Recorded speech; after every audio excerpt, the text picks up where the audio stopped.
Morning students, welcome to your social class. Today is the second day of the revision class of the TT2. So as you already know, there's only two chapters for the TT2, that is timeline and the domain of the earth.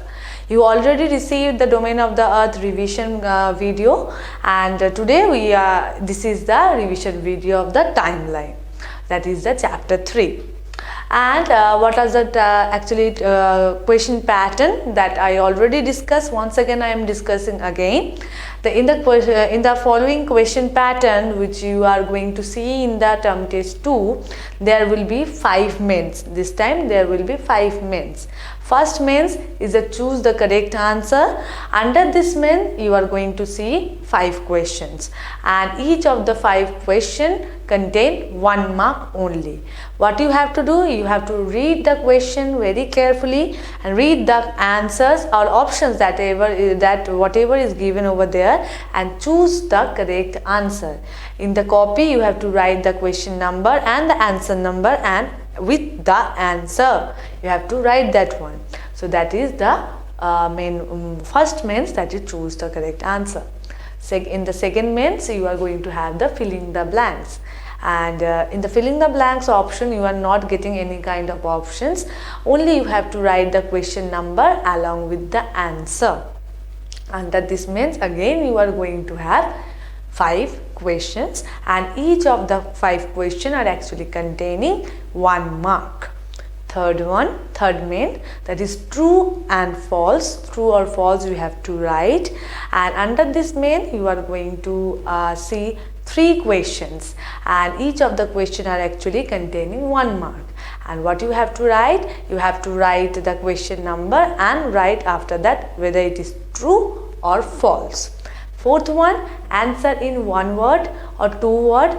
That under this means you are going to have 3 questions only, and each of the questions are again going to mark only 1 mark. And what you have to write, the question whatever given over there, you have to write the answer within 1 or 2 words. Nothing more than that, only 1 or 2 words. Okay, and the fifth one, write the answer. Under this section what you are going to see, only 2 questions are given over there, and you have to write the answer, and each of the question contain 2 marks for each question, that is 2 into 2, 4 marks. So now in the coming examination you are going to see these 5 mains. Okay, I already explained each of the questions and answers and whatever in the chapter, and extra question also. And first of all you have to read the chapters very thoroughly, otherwise you are not going to answer the followings whatever given over there.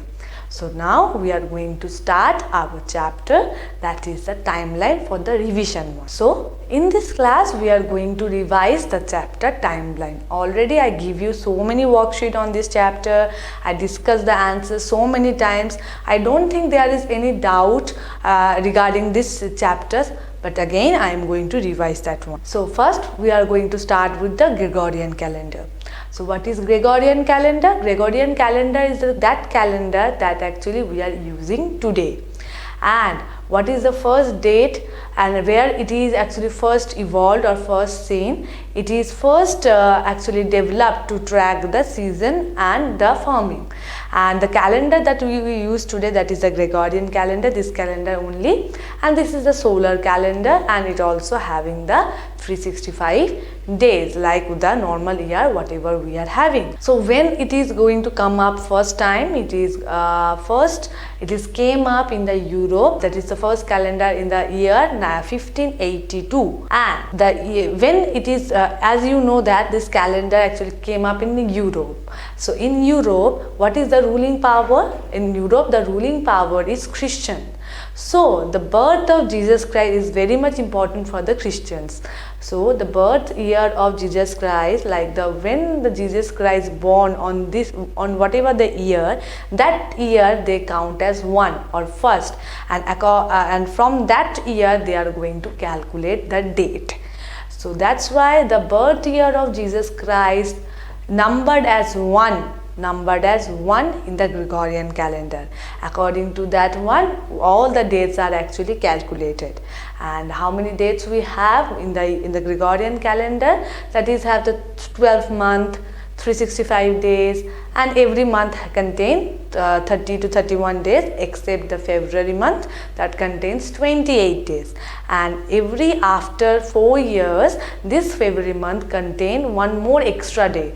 That is, that year consists not only 365 days, it consists 366 days, and that year is called leap year. So how many days are there in a leap year? There are 366 days in a leap year. Okay, so that is the Gregorian calendar. Now come to Saka calendar. What is Saka calendar? It actually started, or India adopted after the independence of India. And when the independence of India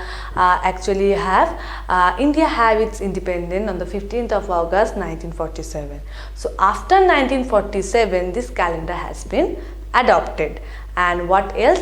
This is also same as like the Gregorian calendar. It also consists of 365 days, 12 months, and each of the month have 30 to 31 days. And after the 4 years also, it consists the one more extra day, and it also calls the leap year.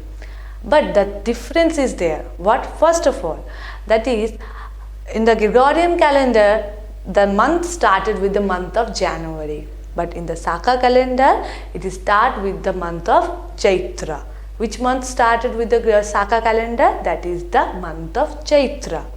And that is actually equals to the 22nd March of the Gregorian calendar.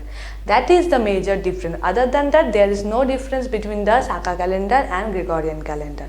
The first date of the Saka calendar is equals to the 22nd March of the Gregorian calendar. That is the difference between the Gregorian calendar and Saka calendar. And when the Saka calendar actually started, the Saka calendar actually started in the year 78. And we already, before the Saka calendar, we already use that Gregorian calendar.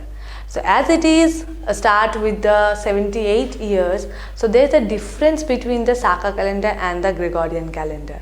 How many years there is a difference between the Saka calendar and Gregorian calendar? There is the 78 years. It's very simple, like whenever whatever date or year actually given to you and asking you that what would be the Saka calendar year. And if someone gives you 1 year of Gregorian calendar and ask you what will be the year according to Saka calendar, you have to do this one thing, that you have to subtract 78 years from that whatever year is given over there. Like in this option example, it is showing that 2017 is a year of Gregorian calendar. And what will be the Saka calendar date year? You just have to subtract 78 from 2017, and it will give you the year, that is 1939. That is according to the Saka calendar. That is a very simple thing. You just keep one thing in your mind, that whenever or whoever is asking you about the Saka calendar and giving you the Gregorian calendar year, you just have to subtract 78 from that one. So that is the difference according to year between the Gregorian calendar and Saka calendar. Now the timeline. So what we are actually doing, timeline is nothing but having a record sequentially. What does sequentially means? In a way, or in a get path. Okay, one after another. So in a sequence, that whatever happening one by one when we are having the record, that is called the timeline. And actually it is very helpful for the historians, for us also, because according to time we are going to know that how the changes has been happened. So that is the importance of the timeline. And one more thing is that as the Christians, like who are the European, and the calendar actually started in the Europe, they actually, what happened, they actually start the year, counting year at the birth year of Jesus Christ. So that is 1. That is the birth year of Jesus Christ. So whatever event that actually happened before the birth of Jesus Christ, they are going to write that one as BC. BC means before Christ.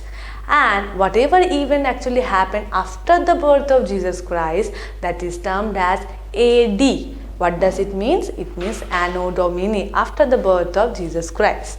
So how we are going to write, right? Like when we are writing BC, when there is a year like 232 years before the birth of Jesus Christ, King Ashok has been died. So how we are going to write that one? We have to write 232 year. After the 232 we have to write BC, not before that. You have to know that one very carefully, how we are going to write AD and BC. So when it comes to the BC, you have to write the BC after the number. But when it comes to the AD, means whatever the incident actually happened before the birth of Jesus Christ, after the birth of Jesus Christ, so you have to write the year. Before the year you have to write the AD, like the Guru Nanak Dev Ji born after the birth of Jesus Christ as the year 1469. So how we are going to write the AD 1469, that is AD 1469, and the AD should come before the year, before the number, and when it comes to the BC, it should comes after the number. That thing you should be very careful while writing, and where we are writing BC and where we are writing AD. And one more new thing is that when according to the ages and modern term, when we changes our things and all, what happened? That actually changes. The name of the AD and BC actually changes. Why? Because sometimes it related to the religions. So for the common term, when everyone can use that one, something has been changed. Nothing more than change, that is BC, before Christ. Now we are writing BCE, like before common era. Before Christ changes into before common era. Before Christ changes into before common era. And the last one, AD, that is actually called common era. The AD, that is Anno Domini, changes into common era that we using today, and BC actually changes into BCE, like before common era. That is the thing. So in this chapter, these things you should be known very well, especially how we write the AD and BC, what comes after the date, what comes before the date, you have to know, and what are the special characteristics of the Saka calendar, Gregorian calendar, and the difference between that one. So if you go to these important points thoroughly, you will be going to get a very good marks in the social chapter. So please read the chapter very carefully and read thoroughly, and do whatever worksheet, whatever question answer I have given to you, you just do in practice, especially the short questions like the filling the blanks, match the following, choose the correct answer, like this kind of options and questions are given over there.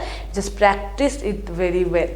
So just best of luck here or next exam, that is term test 2, that is going to be happen, and please prepare for the exam very well. So till then, just stay at your home, stay safe. Thank you.